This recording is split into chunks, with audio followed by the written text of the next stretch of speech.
बघेल जी, एक पर्यावरणविद होने के नाते आपके चैनल के माध्यम से खास तौर से जो दर्शक हमें सुन रहे, उनके लिए भी मैं ये संदेश दे रहा कि आज हिंदुस्तान सहित पूरे विश्व में जल, जंगल और जमीन हम्म। खतरे में है। और अगर जंगल खतरे में है तो इसका मतलब इन जंगलों में जो रहने वाले जीव है। एक बात बताओ भाई, जंगल का राजा तो शेर है। हम्म। और अगर शेर को कोई चुनौती देगा, अगर इंसान शेर को चुनौती देगा, तो कहीं ना कहीं शेर और इंसान आमने सामने होंगे। और यही आज राजस्थान के रणथंभौर के अंदर ये हो रहा। और ये कोई एक नई घटना नहीं, अभी आपने अपनी रिपोर्ट में बताया कि ये तो लगभग पिछले 32 साल से 20 जो है शिकार जो है शेर वहां पे कर चुका। लेकिन इसके बावजूद भी अगर इंसान नहीं मानेगा, आप एक बात बताइए, अभी हम शेर की टेरिटरी की बात कर रहे थे। आंकड़े ये बताते हैं कि एक शेर का जो एरिया होता है, जो उसकी टेरिटरी होती है, वो लगभग 60 से 70 वर्ग किलोमीटर का एरिया होना चाहिए।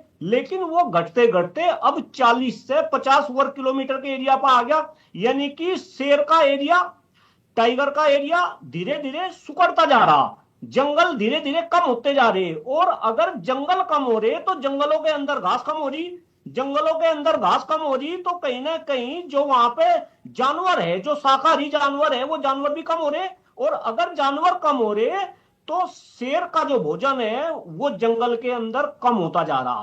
ऊपर हम्म। से हिंदुस्तान की आबादी धीरे धीरे शहरीकरण बढ़ रहा। और ये शहरीकरण धीरे धीरे कहीं ना कहीं जंगलों की तरफ बढ़ रहा। आप देखिए, जितने भी हिंदुस्तान के अंदर जंगल है, अगर आप उनकी बात करेंगे तो जंगलों के पास तक इंसान पहुंच गए, वहां पे बस्तियां पहुंच गई। अब हम्म। एक बात बताओ भाई, जंगल अगर शेर जंगल से बाहर नहीं आएगा तो फिर उसका जंगल में गुजारा कैसा होगा। इसके बावजूद अगर आप आंकड़े देखें 2006 के बाद हिंदुस्तान के अंदर जो बाघ है, जो टाइगर है, उनकी संख्या जो है जंगल में बढ़ रही। हम्म। अब जंगल तो पड़ रहे, जंगल का एरिया तो हो रहा कम, और टाइगरों की संख्या बढ़ रही ज्यादा।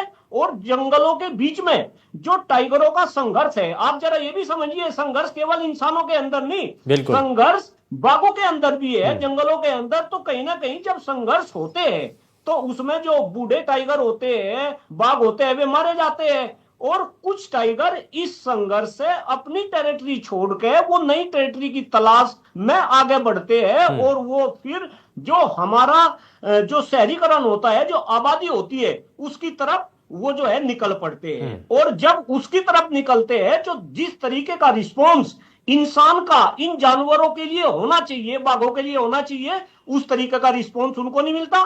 भाई, हमने तो बचपन से ये सुना, अगर आपके सामने शेर आ गया और आपने अपनी हलचल बंद कर दी, आपने शेर को कुछ नहीं कहा, तो शायद शेर भी आपको कुछ नहीं कहेगा। लेकिन यहां तो सेल्फी खींचने के लिए तैयार हो जाते हैं। कहीं ना कहीं भीड़ जो है उतारू हो जाती है बाघों के ऊपर, जानवर के ऊपर। तो कहीं ना कहीं अपने आप में बहुत ही सोचनीय है। इंसान को समझना पड़ेगा, इंसान की भी अपनी सीमाएं हैं, जानवरों की भी अपनी सीमाएं हैं। हम्म। अगर जानवर अपनी सीमाओं के अंदर रह सकता है तो भाई इंसान क्यों नहीं रह सकता। ठीक है।